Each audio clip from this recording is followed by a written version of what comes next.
tous les gouvernements et toute l'humanité devraient mettre comme priorité l'écologie.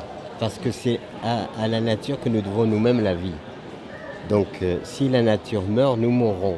L'exposition, je pense que les grandes réunions internationales sont en général assez stériles parce qu'on ne prend pas des vraies résolutions.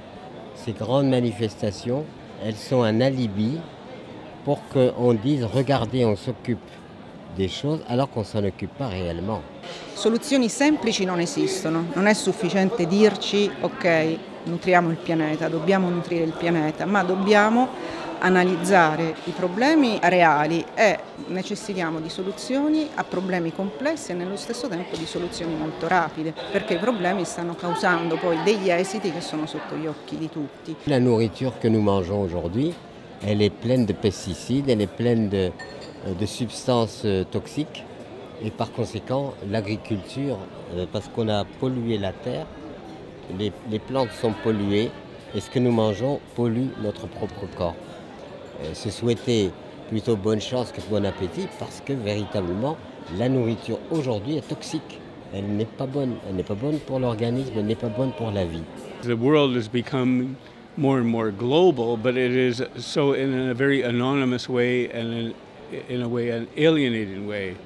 And one of the things that is more complex is that it is an issue for everyone because we all eat and there are issues that we all have in common. And at the same time we have issues of conflict. Noi sappiamo che nel 2050 2/3 della popolazione mondiale saranno nelle città, quindi il problema nutrire il pianeta oggi è soprattutto come si nutre la popolazione nelle città. Il problema della distribuzione, il problema della distanza fra produzione e consumo, il problema dell'educazione alimentare e i governi, i cittadini possono dare un contributo non solo a risolvere una serie di problemi sociali, ma anche a trasformare l'agricoltura in un senso più sostenibile. Who do we have as opposition is actually a very small group, and they refer to it as being the 1%.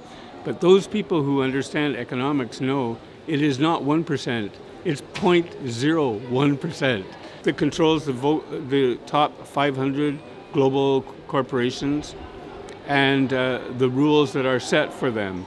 So for me, the opportunity for food and the challenge is to build coalitions that cross all our normal lines. We want men and women, we want rich and poor, we want workers and teachers and professors and business people. L'espoir du changement, il est justement dans la société civile. Il faut que l'humanité devienne intelligente. Elle détruit tout, elle pollue tout, etc. Donc l'avenir, il sera lié soit l'humanité qui devienne intelligente, soit l'humanité qui restera bête et elle disparaîtra. Il n'y a pas d'autre solution.